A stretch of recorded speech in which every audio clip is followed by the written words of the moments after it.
Que peut signifier un rêve où l'on voit souvent un serviteur de Dieu déjà mort? Est-ce qu'on peut être loin dans les songes et commencer à développer les dons?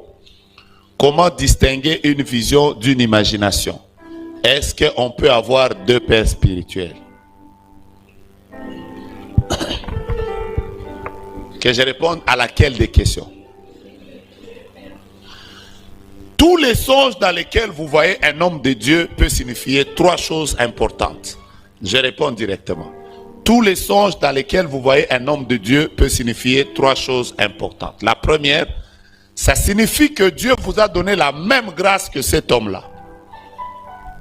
Je parle d'un homme de Dieu en bien. Il ne faut pas, oh, tu l'as vu, il est ton mari de nuit. Après, oh, le prophète avait dit que tu as la même grâce que moi. Quand tu vois un homme de Dieu régulièrement dans tes songes, ça peut signifier que cet homme a la même grâce que toi. Voilà pourquoi tu le vois. Première signification. Deuxième, ça peut signifier que tu dois recevoir quelque chose de la part de cet homme de Dieu-là. Alors la seule chose à faire, c'est de l'approcher, de chercher à ce qui prie pour toi, parce que tu as quelque chose de Dieu que tu dois recevoir de la part de cet homme de Dieu-là. Surtout quand tu rêves qu'il prie pour toi, ou je ne sais pas quoi. Si tu as l'opportunité de le voir, va le voir qu'il prie pour toi. C'est clair?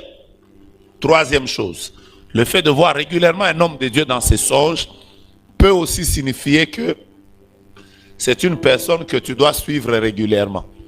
Parce qu'il y a peut-être quelque chose que Dieu veut te communiquer, que tu devras recevoir de lui. Peut-être qu'il est loin.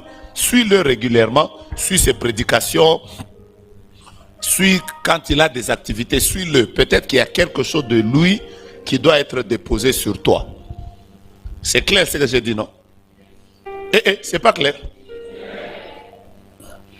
Ah, tu n'as pas reposé ta question. Lève-toi, peut-être que tu vas te fâcher contre moi ici. Alors, deuxième chose, est-ce qu'on peut voir un serviteur de Dieu qui est déjà mort? Oui, il peut même te donner un message. Ce n'est pas un esprit de mort. Dieu a plusieurs manières de communiquer à quelqu'un. Quand Dieu te fait apparaître quelqu'un dans le songe, le premier but, c'est que tu captes le message. Alors Dieu peut utiliser une personne en qui tu as confiance, ou une personne en qui tu avais confiance, ou une personne dans le ministère duquel tu croyais beaucoup. Quelqu'un me saisit? Imagine-toi que tu croyais beaucoup dans le ministère de quelqu'un comme Papa Jacques Vernon. Après un jour, tu rêves qu'un homme comme ça t'apparaît et dit, Dieu dit, marche dans la crainte de ton nom. Tu te réveilles, tu chasses un esprit de mort. C'est que tu as un problème. Le problème de Dieu, c'est que tu captes le message. Alors, il peut utiliser parfois certaines personnes juste pour que ton attention soit attirée sur le message.